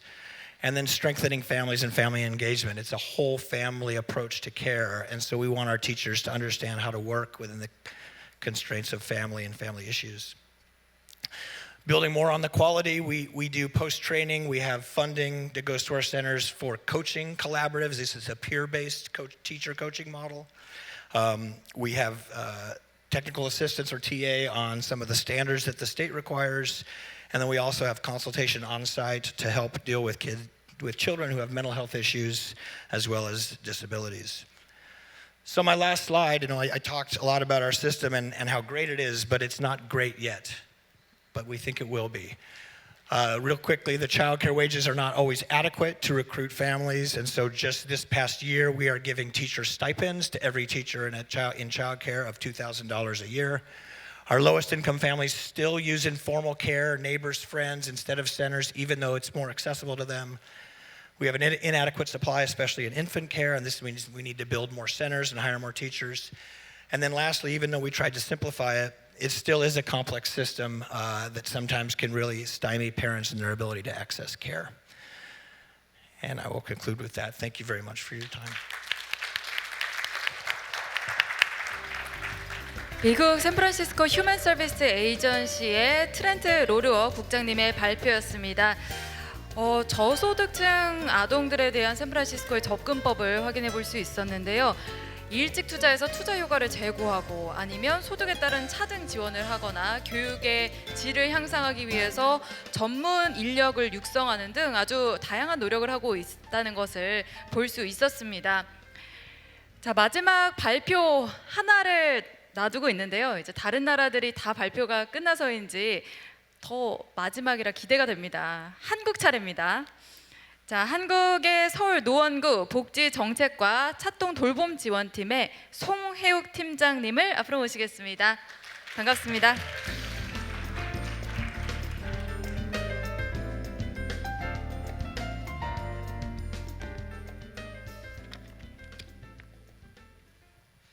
안녕하십니까. 지금 막 소개받은 서울 노원구청 복지정책과에 근무하고 있는 송혜욱입니다.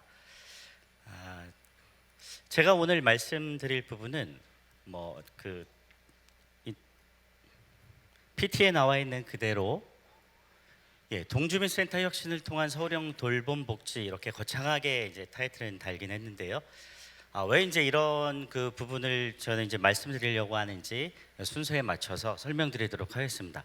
사실 어젯밤에 보신 분들이 계실지 모르겠지만 밤늦게 그 눈발이 몇 바 이렇게 좀 떨어졌었습니다. 그래서 자칫 잘못하면 제가 오늘 여기 못 올 수도 있었는데요. 왜 그 말씀을 드리냐면 동주민센터에서는 만약에 눈이 많이 왔다라고 하면 거기에 근무하고 있는 공무원들은 삽과 빗자루를 들고 눈을 치우러 나가야 합니다. 비가 많이 오면 때로는 그 수방의 어떤 문제들을 또 해결하기 위해서 나가게 됩니다. 거기에 모든 직원들이 다 나가게 되고 이런 식으로 그 동주민센터라는 공간은 그곳에서 하는 일들은 주민 생활과 연결된 모든 것들을 다 그 수행을 하고 있습니다. 그 중에 또 이 복지를 한 몫으로 지금 하고 있는 부분입니다. 그래서 앞서 오늘 진행된 모든 내용들 그 주제들을 보면 초등 돌봄에서 영유아 돌봄 그리고 생애 주기별 돌봄 여러 가지 이제 다양한 그 돌봄의 세부 프로그램들을 설명해 주신 분들도 계셨는데요.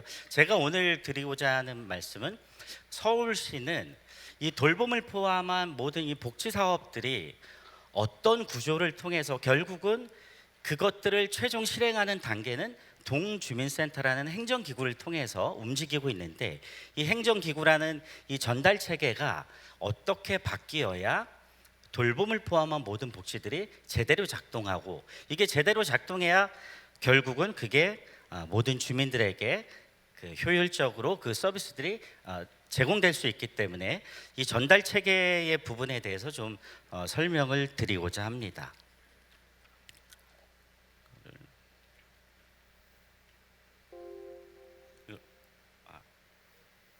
이렇게 움직이는 건가요?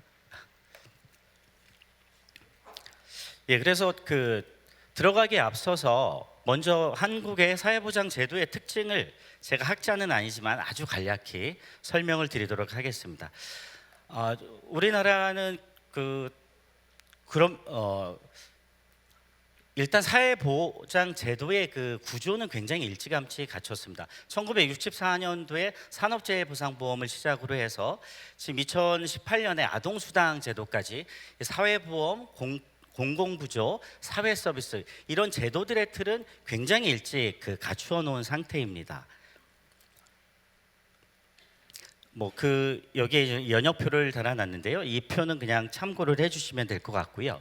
그런데 한국의 사회보장 제도의 특징은 뭐냐면 사회보험이라는 거는 국민 개개인의 기여에 따라서 본인이 기여한 거에 따라서 그 어떤 보험의 수혜를 받게 되는 것이고요. 공공부조는 주로 저소득층을 위해서 최저한의 생활을 보장하기 위한 제도입니다. 이러다 보니 그 기본적으로 기여 및 엄격한 자산 조사에 의해서 서비스의 수혜 대상자가 정해지게 됩니다. 보편적 복지라기보다는 굉장히 까다로운 선별적 복지에 가깝다라고 볼 수 있겠습니다. 2019년 한국의 정부 예산 총 예산은 470조 정도가 되는데 이 중에 약 34% 정도가 보건, 복지, 노동 관련 예산입니다. 과거에는 국방 예산이 가장 많았다라고 하면 이제는 이 보건, 복지 쪽으로의 예산이 이제 가장 많은 부분을 차지하고 있기는 하지만 그럼에도 불구하고 아직 저희 나라는 OECD 평균 55% 정도 수준에 지금 머물러 있는 상태입니다. 이것은 지금 한국의 사회보장 제도의 전달 체계를 압축해서 표현해 놓은 표입니다. 가장 왼쪽에 있는 사회 서비스는 주로 공공과 민간 영역에서 담당을 하고 있고요. 공공부조는 주로 공공 중심으로 운영이 되고 있습니다. 사회보험은 아예 별도의 조직을 통해서 별도의 전달 체계를 통해서 이런 서비스들이 제공이 되고 있는 형태입니다. 그런데 가장 중요한 것은 사회 서비스와 공공부조의 다양한 서비스들이 있습니다. 지금 중앙부처와 광역 지방자치단체, 지방자치단체까지를 포함했을 때 복지 사업의 종류 수가 약 480여 종이 된다라고 합니다. 그 중에 상당 부분이 읍면동 주민센터에서 실행을 하게 됩니다. 그럼 앞서 설명드린 것처럼 한국의 사회보장 제도는 일찌감치 이 틀을 갖추고 예산도 굉장히 많이 투입을 하고 있는데 그럼에도 불구하고 이러한 정부의 노력에도 불구하고 왜 계속 저희는 올해 들어서 굉장히 그 안타까운 사건 사고들을 굉장히 많이 맞이했습니다. 고독사에서부터 경제적 그 어려움을 그 처한 분들의 안타까운 죽음, 그리고 또 저희가 오늘 그 가장 중요한 주제로 얘기하고 있는 돌봄이 가족에게 그 전가되어서 오로지 이게 가족의 책임으로만 있다 보니 발생된 가족이 사례를 하고 자살을 하게 되는 이런 안타까운 사고들이 바로 엊그저께 일어났던 일들입니다. 이런 것들이 왜 이렇게 계속 사회보장 제도가 많이 이렇게 만들어지고 예산도 투입되는데도 불구하고 계속 발생이 되는가? 이 부분에 대해서 서울시는 2015년 이전부터 아주 깊은 고민을 하게 됩니다. 그러면서 그때 이제 가장 먼저 생각한 것이 대안을 모색을 하는데 크게 세 줄기로 보게 됩니다. 우리가 지금 사회보장 제도가 없어서가 아니고 복지 프로그램이 없어서도 아니고, 그럼 이런 제도들이 제대로 이 필요한 주민들에게 제대로 전달이 되고 있지 않거나, 아니면 이 서비스 자체가 아직도 진입 장벽이 너무 높거나, 그리고 이것들이 제대로 이러한 정보들이 주민들에게 잘 접근이 되고 있지 않는 부분, 그리고 현장의 지금 복지의 시스템들은 주로 저소득층 중심의 공공부조에 집중되고 있는 구조, 이 구조들을 해결을 해야 비로소 이 문제를 조금이라도 다 막을 수는 없겠으나 조금 더 막을 수 있겠구나라는 그런 고민을 하게 됩니다. 그래서 현장에 대한 그 분석을 한 결과, 일단 이 복지와 돌봄 역할을 수행할 이 인력이 절대적으로 부족하더라. 그럼 인력에 대한 충원이 우선 필요할 것이고,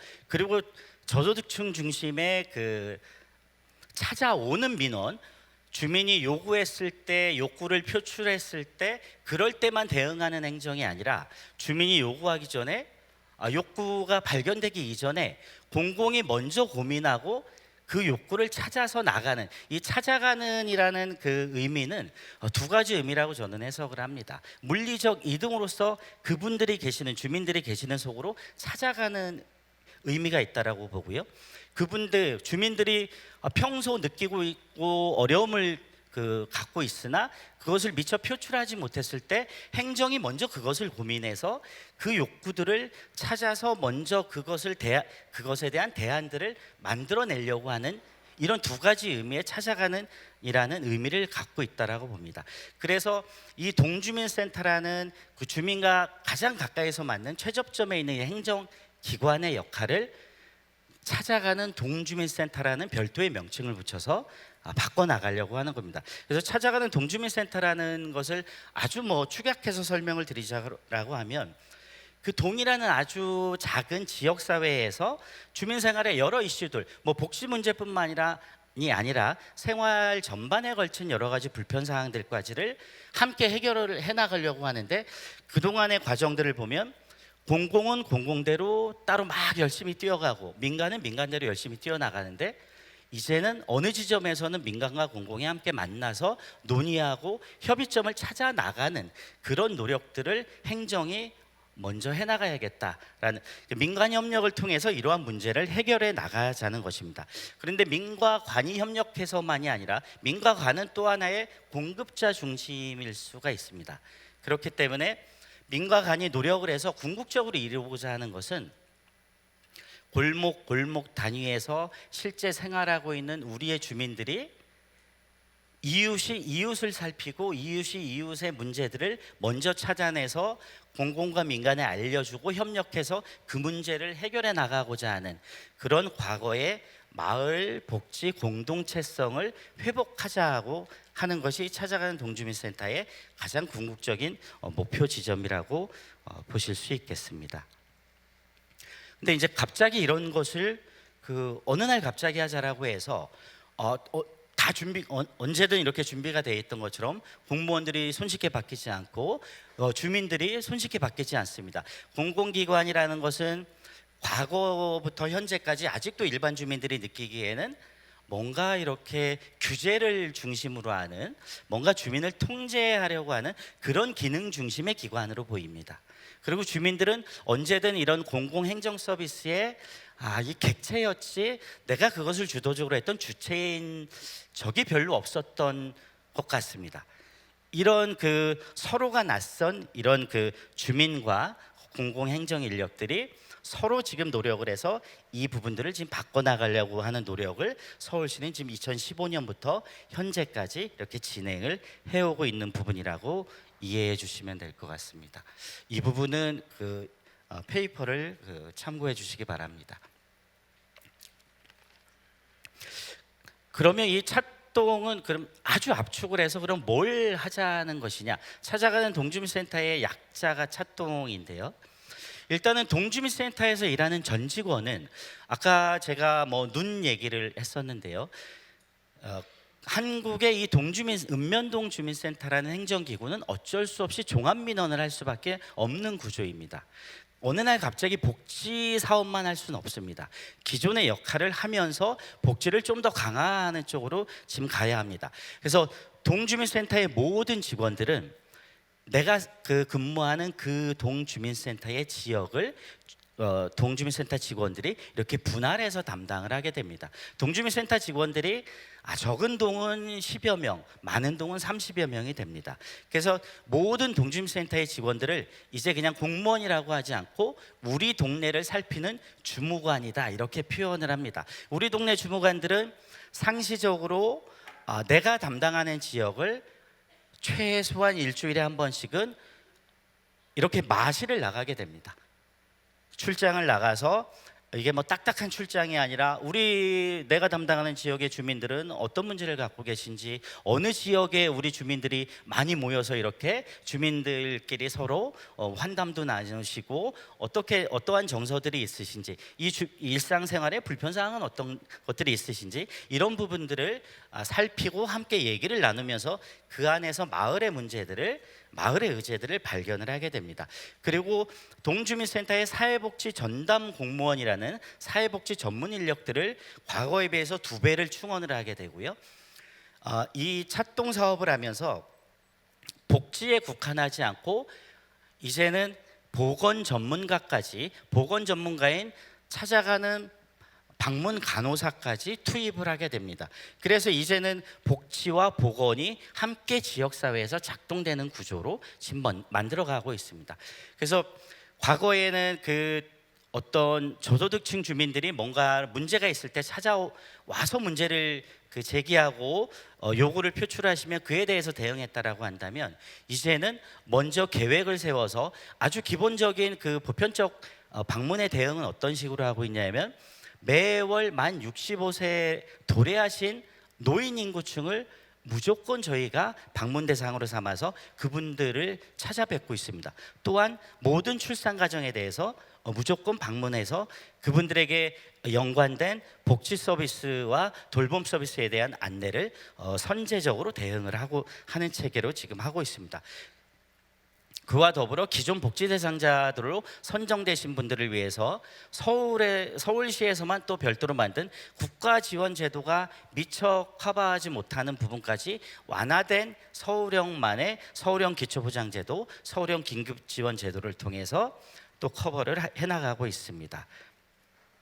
그리고 맨 하단에 있는 내용이 서울시는 올해 7월 18일 얼마 되지 않았습니다.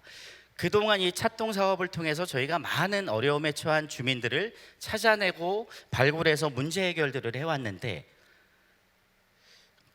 생계비가 필요하시면 생계급여를, 의료비가 필요하면 의료비 지원을 해드렸습니다. 그런데 아직도 해결을 저희가 해드리지 못했던 부분들은 이 돌봄의 어떤 문제가 갑작스럽게 발생되신 분들입니다. 예를 들어서 홍길동 어르신이라는 건강한 독거 어르신이 아무 누구의 도움 없이 잘 지내고 계셨습니다. 댄스 프로그램도 다니고 잘 다니고 계셨는데 어느 날 갑자기 계단에서 구르면서 오른쪽 다리를 다 깁스를 하게 됩니다.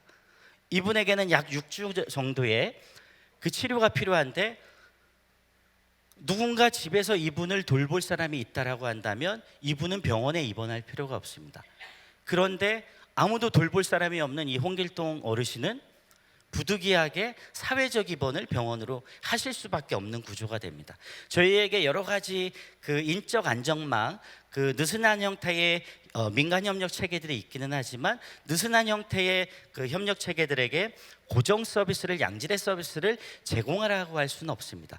바로 그런 긴급한 돌봄의 공백을 메꿔드리기 위한 것이 서울형 돌봄 SOS 센터 사업입니다. 이 돌봄 SOS 센터 사업은 기존 노인 장기 요양 서비스라든지 장애인 활동 지원 서비스와 같은 국가적 사업으로 이미 진행하고 있는 기존 돌봄 서비스에 접근하기까지 2개월, 3개월의 소요 시간이 걸리는 이 텀을 메꿔보자는 얘기입니다.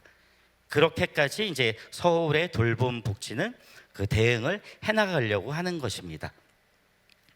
이 뒷부분에 이제 그 일예를 들어놓은 예시로 들어오는 이 케이스도 바로 이 돌봄 SOS 센터를 통해서 발굴된 케이스입니다. 80대 어르신이 50대의 와상 장애인 아드님을 부양을 하면서 그럭저럭 잘 지내고 계셨습니다.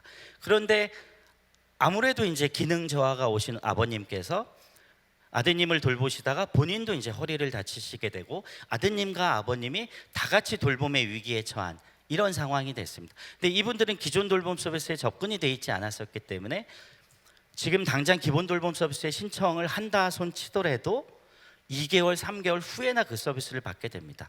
현재 구조상에서는 이 어르신에게 일선 행정기관에서 근무하고 있는 저는 마지막으로 드리는 말씀은 죄송합니다. 지금으로서는 마땅히 해결해 드릴 방법이 없습니다 였습니다. 그런데 돌봄 SOS 센터가 생기고 나서는 하루 이틀 만에 이 가정에는 바로 그 가정에 돌봄 서비스가 제공이 될 수가 있었던 겁니다. 이런 식으로 그동안 우리에겐 이런 돌봄의 공백이 굉장히 큰 부분을 차지하고 있었습니다. 이것들을 지금 7월 18일부터 서울시는 거의 완벽히 지금 커버를 해나가고 있는 상황이라고 볼 수 있겠습니다. 임시적이면서 긴급한 대응으로서 이렇게 해결을 해나가고 있습니다. 이 외에도 아까 말씀드린 보다 강화된 서울형 긴급지원 제도를 통해서 갑작스럽게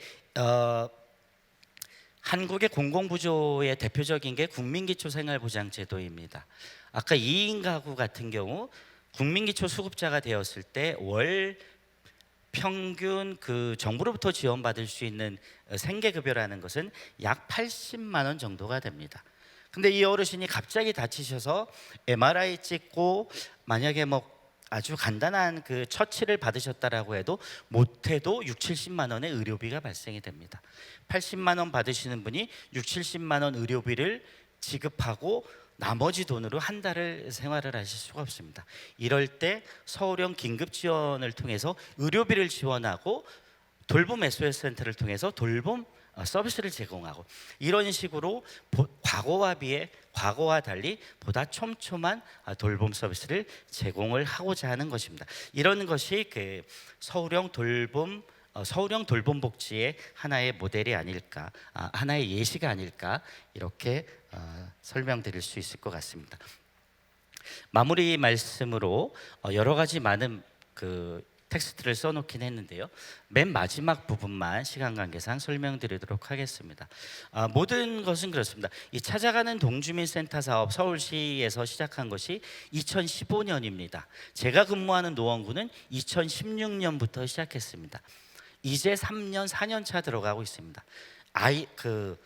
생애 주기별로 따지면 이제 유치원 가서 뭘 좀 배우려고 하는 단계입니다.